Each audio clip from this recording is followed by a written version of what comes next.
Welcome to another edition of the Rap Soul Podcast. I am your boy 12 Kyle. I want to thank you all for tuning in as you do each and every week. Again, this is the Rap Soul Podcast. This is the intersection where we have discussions about music, more specifically rap, hip hop, soul, and R&B from the 80s, the 90s, and the 2000s. Simply put, folks, this is the best music podcast that you've never heard until right now. Again, I want to thank you all for tuning in. Shout out to those of you who are watching on YouTube. You see the title. If you follow the flagship station, the 12 Kyle Podcast, you know from time to time I would do album reviews. One of the reasons why I created the Rap Soul Podcast was to do just that. I wanted to have a place where I could specifically talk about music on my podcast. And so I try to review albums that I have not done before. And there may be some that I've already done on the 12 Kyle Podcast, but you guys didn't hear it, so I may do it again. Nonetheless, we're going to review the debut major label release from none other than Nipsey Hussle, Victory Lap. I mean, there's a lot that I can say about this album. This is a great piece of work to start it off. This album was released February 16th, 2018 on Interscope Records. All Money In, No Money Out is his record label, with a total runtime of 65 minutes and 30 seconds. There's 2 bonus tracks at the end of the album. This album, obviously done by Nipsey Hussle, was a culmination of Nipsey's grind, if you will. And the thing that I thought initially when I heard it back in 2018, the first thing that came to my mind was like, this sounds different. And I couldn't put my finger on to why it sounded different, but I would later learn why it did sound different. And I'll talk about this a little later on in the episode. But yeah, Nipsey Hussle, as many of you know, grinded his way through the mixtape circuit. I think he put out like 14 different mixtapes. And he was a legend. And as many of you know, Nipsey Hussle tragically was murdered in 2019, March 31st. At the time of this recording, the day that this episode is being released, it is August 15th. And that date is special because it would have been Nipsey Hussle's 40th birthday had he lived. So first and foremost, I want to say happy birthday to Nip, or happy C-Day, as they say. Yeah, he's definitely missed. So yeah, I wanted to drop this on his birthday, and I wanted to review this album because I think it's worth being reviewed. This album really, really bangs. I mentioned it on other podcasts, and it's worth repeating. At the time Nipsey passed, I'd heard Victory Lap, and I'd heard the Crenshaw mixtape, but I wasn't familiar with all of his. I've heard songs, bits and pieces here and there. And what happened was, after he passed, I got so engulfed in his music, and he quickly became a favorite. And I think, like I tell people all the time, like, some of his music is not new music, but it's new to me, because if it's a mixtape from 2006, well, you know, I was outside in 2006. I didn't get it. You know what I mean? But it's still good to hear, young Nipsey Hussle coming out of the Crenshaw district. So yeah, let's get to it, man. Victory Lap, like I said, is 65 minutes, 30 seconds. He's got a slew of producers on here. Nipsey Hussle executive produced it. Puff Daddy. We'll get in Puff in just a second. Blaine Joseph, Steve Carless, Fats, and I think Fats is his homeboy that got murdered. Mario Winans, Mark Sanders, Amari Johnson, Brody Brown, and a slew of others. There's a lot of producer credits on this album. Like I said, a total runtime of 65 minutes and 30 seconds. And that's including the bonus tracks, because the album goes from 1 to track 14, and then there's 2 bonus tracks, Double Up and Right Hand to God. So the total runtime is 65 minutes. One of the things that I like about this album is that while that, generally speaking, is a long album, it doesn't feel long, right? and it still knocks from front to back. If you heard Nipsey Hussle prior to Victory Lap coming out, you can kind of see how he got here. And I think that was one of the things that I took away from this album was I kept saying, when I was listening to it when it came out, I was like, man, this just sounds different. And I, like I said, I'd heard the Crenshaw mixtape had it and everything. The Crenshaw mixtape bangs from front to back. One of my favorite mixtapes of all time. And I couldn't put my finger on what or why the Victory Lap album sounded and felt the way that it did.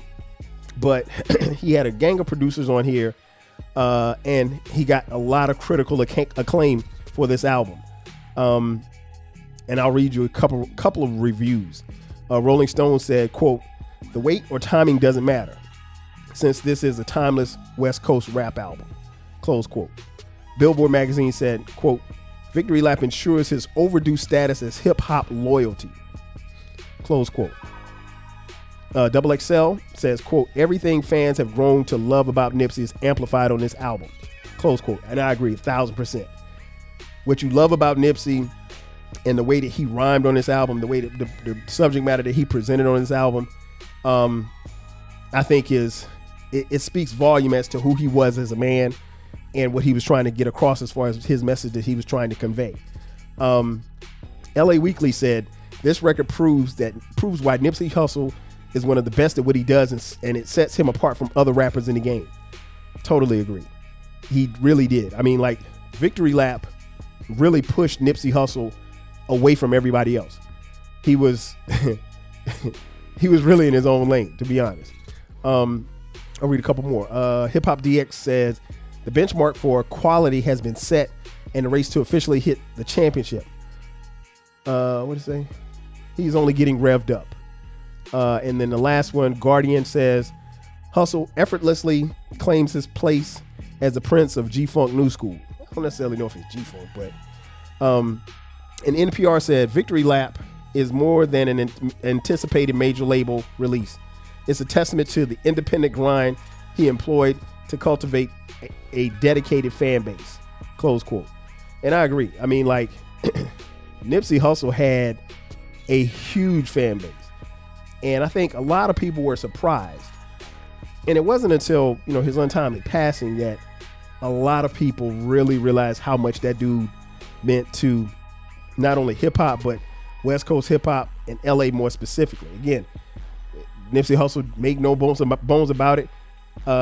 He was a member of the Rolling 60s, neighborhood Rolling 60 Crips. So, he wore that with a badge of honor. But the thing that I love about this album, and I'm going to talk about it, is that he was able to give you some gems in his raps, and he never comes off preachy. And I think it's a delicate balance that you have to have, particularly when you're trying to get something out to the masses. You don't want to come off as, "I'm telling you got to do this, you got to get off the corner, you got to stop gangbanging." It wasn't like that, but he wasn't promoting gangbanging either. He crafted rhymes that were so intricate that in each rhyme he had a bar or two that hooked you, and it made you think, "Damn, I never thought about it like that." And I'll get into that in just a second. As far as the statistics go, Victory Lap debuted at number 4 on the US Billboard 200 charts, selling 53,000 album units. I mean, I never get into sales and all of that stuff like that, but eventually this album went certified double platinum. Obviously, his death, the album shot up the chart, excuse me. But yeah, I think this album is a timepiece. I think it allows you to step into his world. And it really doesn't matter if you had been following Nipsey since day one, or if you had just gotten on the train for Victory Lap. But like I said, we're going to break down the songs, and then I'm going to tell you how many mics I would give this, and then we'll wrap the podcast up. Okay, so the song breakdown.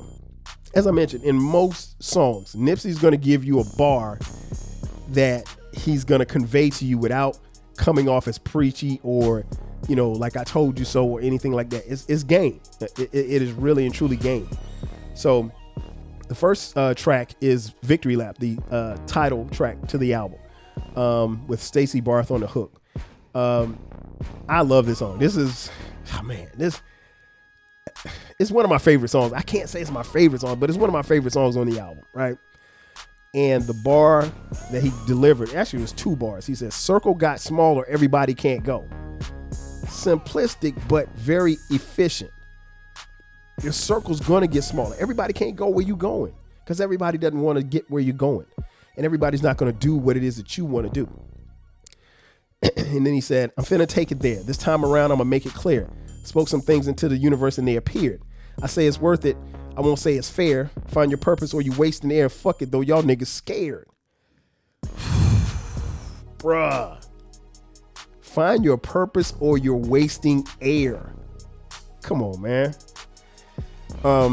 Track 2, Rap Niggas. I'll be the first to admit, when I heard this track for the first time, I didn't like it. But in fairness, what normally happens with me, and this is something weird, I talked about this before on an old episode. For some reason, when I hear a song and I initially don't like it, once I come back to it, that's usually the song that I really like. And I absolutely love this song. Love the video and everything. His rhyme scheme is different on this because he uses the word nigga at the end of every sentence. But the last word, the next to the last word before he says nigga, is what actually rhymes. But yeah, I love that. That is like the quintessential West Coast banger. Track number 3, Last Time That I Checked, featuring YG. I mean, Nipsey and YG collabed again. As many of you know, if you know, you know. Nipsey's a Crip, YG's a Blood. Where's that YG from? I don't know. He's from another set. Shout out to YG. Nipsey said, "It's gotta be love. Who run the city? It's gotta be cuz. This is for the pieces I took off the Monopoly board." And I want to go back to that lyric. It's gotta be love. Who run the city? It's gotta be cuz. Crips call each other cuz. And I think that is so fitting, because if you saw the outpouring of love after he, passed away, it was on both sides of the flag. And here's the thing. It was like that before he died. That homie Baylor, BTG for President, Open Run with BTG is his podcast.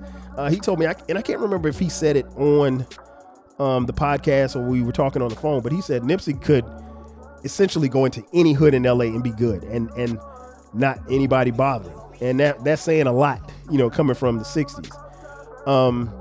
But yeah, Last Time That I Checked is a banger. I love that song. So it's off to a great start. Between Victory Lap, Rap Niggas, Last Time That I Checked. Okay, track 4. This is where it takes a turn. Young Nigga. And this is produced by Puff Daddy. I'll read you the bar that hooked me. Stephen Donaldson and Black Sam been on this marathon. Balling since my brother used to hustle out the Vons. Couple of 100,000. He took a shovel to the lawn. No exaggeration for the content of my songs. When he went to dig it up, shit, 100 something gone. Molded, you can ask my moms. Had to plug in blow dryers for the ones that we could wash. And if you're familiar with Nipsey, you're familiar with that story. Nipsey once buried, he and his brother Black Sam, shout out to Black Sam, buried $250,000 in their lawn in a safe. And when they dug up the safe, because it had been there for a while, the money was stuck together. So they had to get fans and all kinds of different things to peel the money apart without trying to tear the dollars. I mean, just imagine you got $250,000 and the money stuck together. I mean, like, that's crazy. I'll be honest. I love Nipsey's rap in this song, but this is a skip for me. And the reason why it's a skip is because of Puff. And understand, let's hear me out. I don't know why Puff was on this song. He literally and figuratively kills this song. and not in a good way. And if you guys know me, you know I'm not a fan of Puff. I mean, and that has nothing to do with, you know, his legal troubles. But like, it's almost like on this particular song, he tried to take it back to 95, and it's a Clue tape, and you're screaming all over. I mean, it's not necessary. It was just, it's out of place. Like I said, Nips raps, I'm cool, but Puff kills this song for me. So this is a skip. If I'm in a mood, I'll listen, but this is the first skip. Track 5, Dedication with Kendrick Lamar. Man, one of my, this is in contention for one of my favorite songs. Kendrick says, my nigga L, you do a song with Nip, K. Dot, he a better crip. I said, he a man first. You hear the words coming out of his lips about flourishing from the streets to black businesses. Level 4, yard living, given false imprisonment. Listen close, my nigga. It's big getting deuces and foes, my nigga. Since elementary, we closed the gap, my nigga. Straight like that. I give you the game. Go back to the turf and give it right back. I think Kendrick and Nip both delivered some great verses. Dedication. I think this song kind of shows us what could have been had Nipsey been around. I mean, like, I often think about it like, man, what would Nipsey have done, you know, considering how Kendrick has, you know, taken and revived the West Coast. But it was flourishing when Nipsey was here. So, you know, it's I like how, you know, both, you know, Nipsey and Kendrick, while Kendrick's not in a gang or didn't grow up in a gang. I mean, obviously his neighborhood, Pyrus and Nipsey, you know, Pyru, which are Bloods, and Nipsey's, you know, like I said, Rolling 60s Crips. But, you know, the thing that always impressed me about it, and I talked to Uncle Dolomite from the Too Much Game podcast, shout out to Dolly, talked to him about this, how what was always impressive to me was that these cats were coming from different factions as far as the gang, and they left that street shit behind, and it was like, okay, let's go get this money. But yeah, Dedication is dope. I like the fact that they got together on this one, and I think it gives us a glimpse into what could have been, or what probably should have been. Then we get to track 6, Blue Laces 2, the sequel to Blue Laces, which was on the Marathon mixtape in 2010. He hit us with this bar. They killed Dr. Sebi. He was teaching health. I fuck with Rick Ross. Because he's teaching wealth.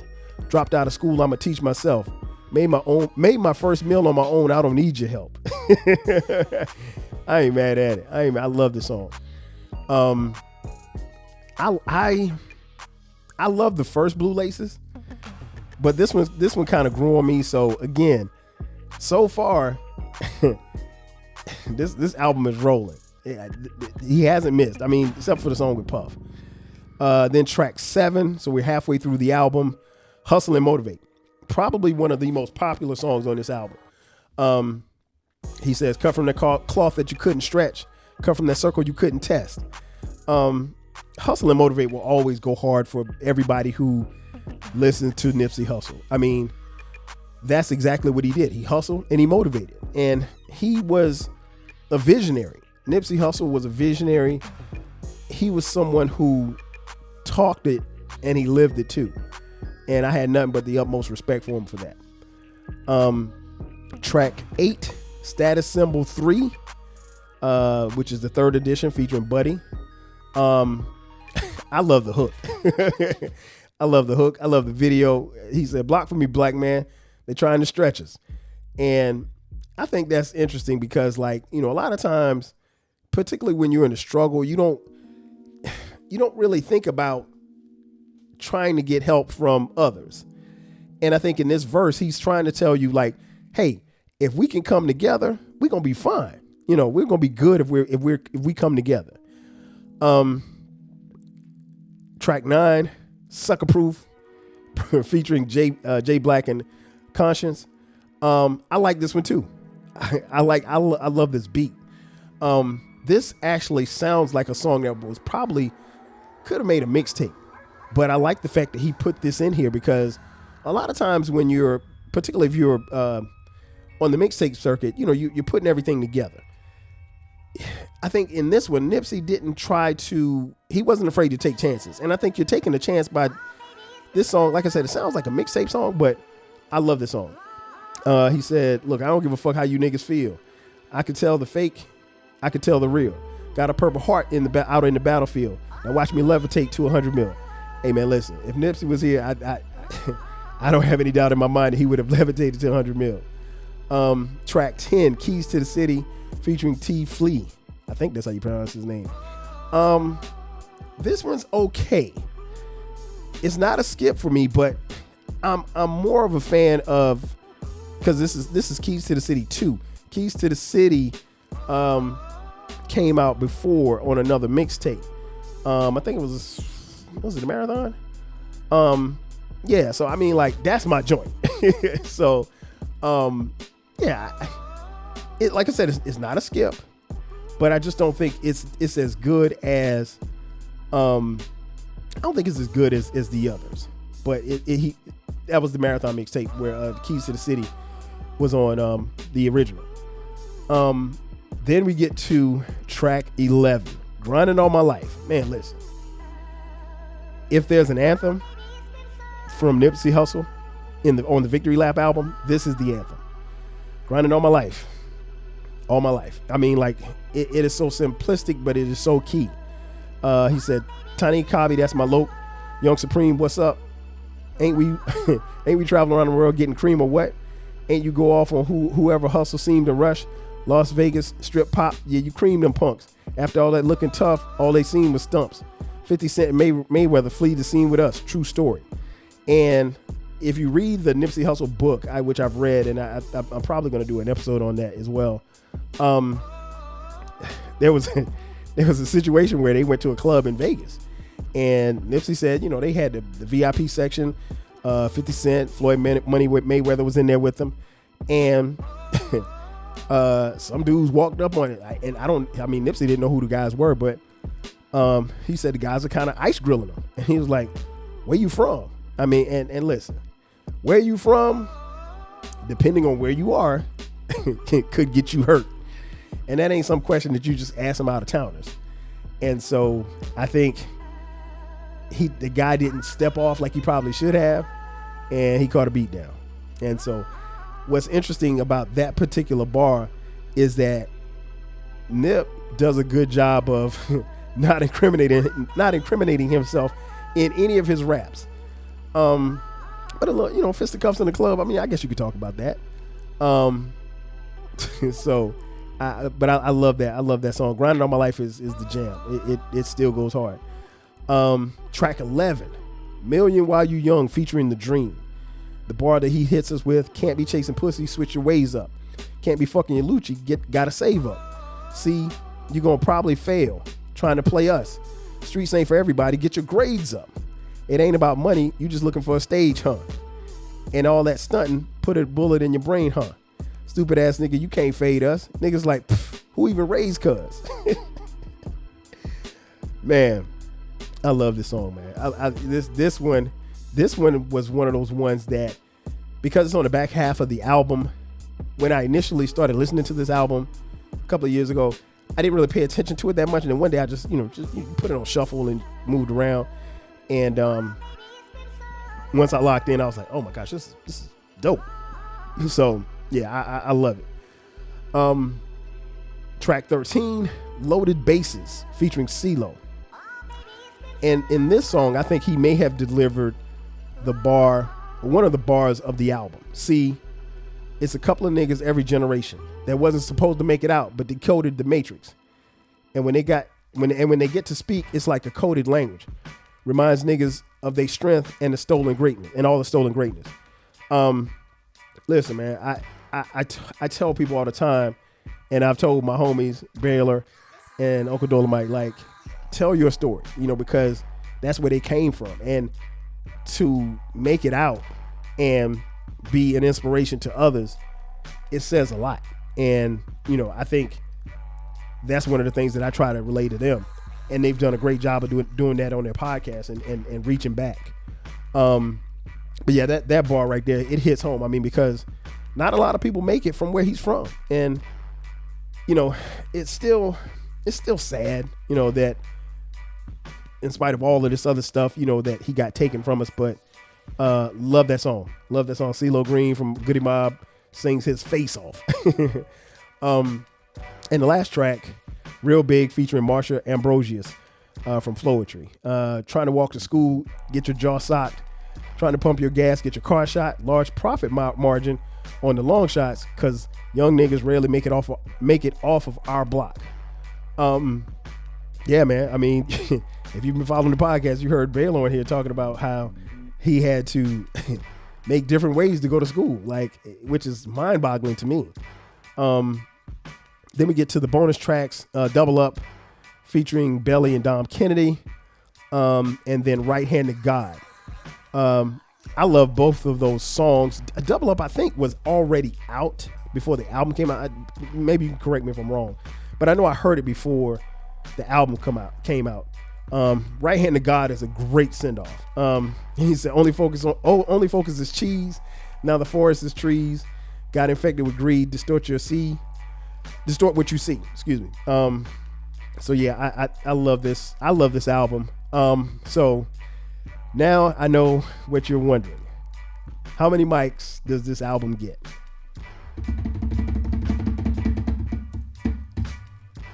Four and a half mics. If you told me that this was a 4 mic album, I'm not going to argue. I will say I'm a bit biased, right? So I try to move my biases out of this, but I just love this album. And this album is one that really has not left my rotation. And like I said, I wanted to drop this episode on Nip's birthday. He would have been 40 today. And what's interesting was, on social media, people will tend to, because we all remember where we were when he was killed, right? But I like to celebrate people's birthdays. And what's interesting is Nipsey shares August 15th with my father and one of my best friends, my boy Jay Fresh, who lives in Long Beach. So,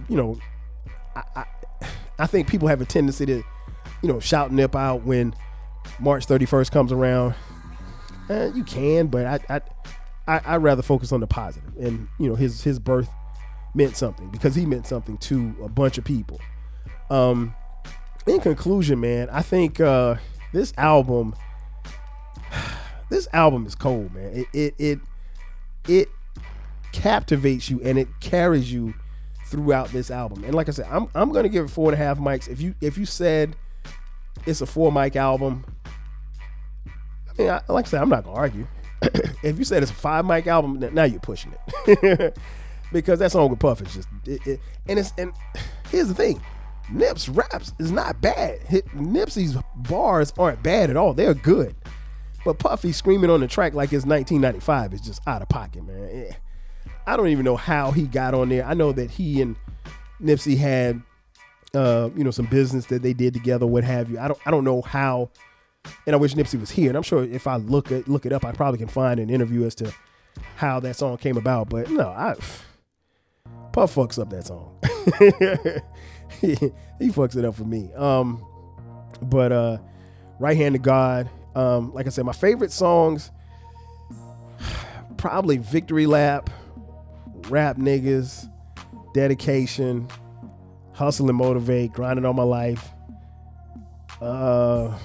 Loaded Bases. Like I said, the skips, I'm definitely skipping Young Nigga.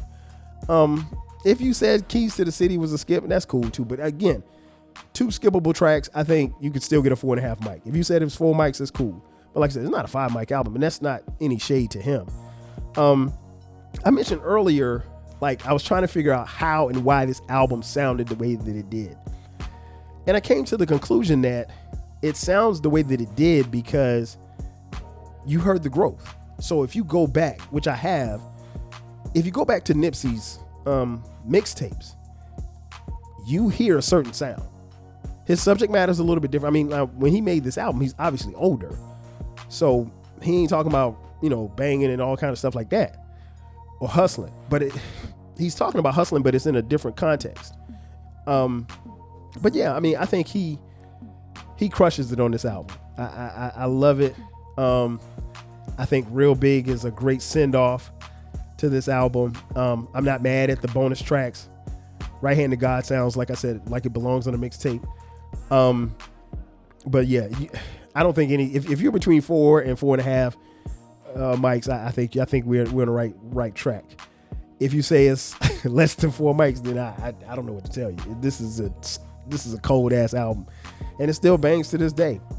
I think the thing about this album is that I always say this, when our stars, our entertainers pass away, when they've created an art, we can press play and bring them back to life. So I thoroughly enjoy bringing Nipsey back to life, listening to the Victory Lap album. This album doesn't get old to me. I'm sure at the end of the year when Spotify does their, when they do their most listened to albums or whatever like that, I'm sure this is going to be in the top 5 for me. In fact, last year, I think my most listened to artist was Nipsey Hussle. I'm a huge fan. But yeah, I think ultimately this is a great album. We feel a little cheated because obviously he's no longer here to continue to bless us with music.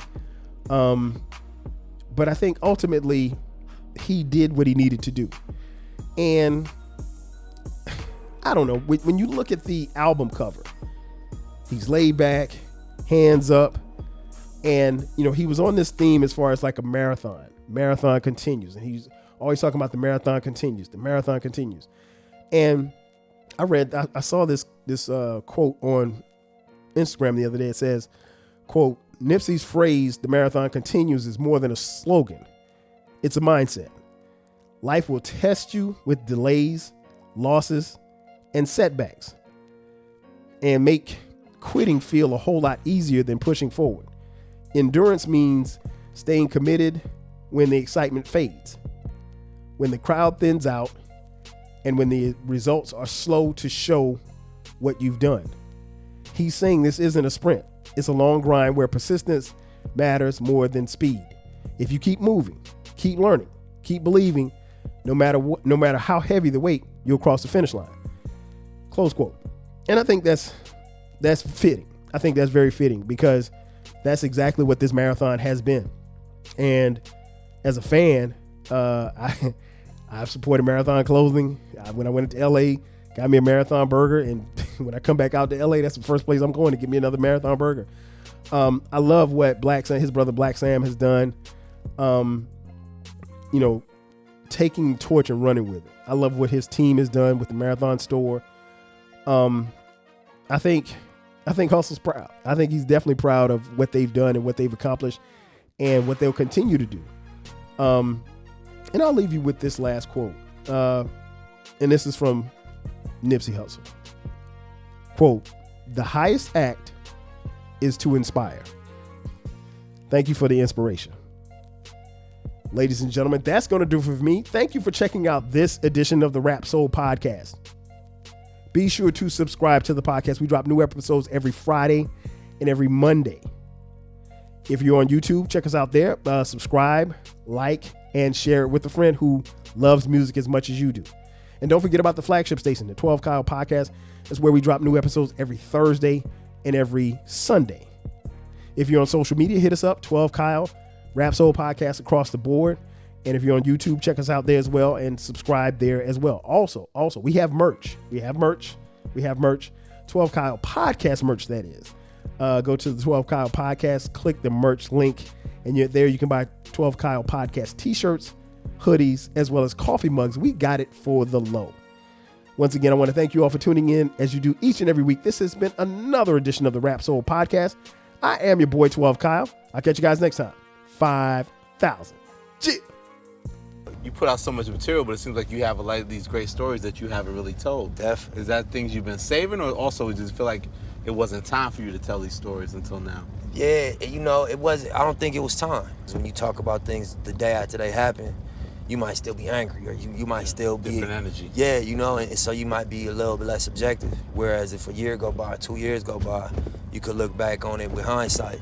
And hindsight is 20/20, so you'll be able to really see clear. Do you think that's what makes Victory Lap so special, is that you're able to tell these other stories that have kind of been in you for a long time, right? Definitely. To finally it must feel good to finally let some of these stories out. Yeah, most definitely. And when I think about what makes Victory Lap special, it's that it's a collection of stories. It's a collection of narratives that make us being successful and business owners and tech entrepreneurs. What makes that so incredible is these stories. I wanted to make a project that hit the bullseye in terms of what hip hop is. If I don't know nothing, I know hip hop. You know what I'm saying? I used to go broke on the Source and XXL when I was a young kid and spend my last on a Pac CD and a Biggie CD.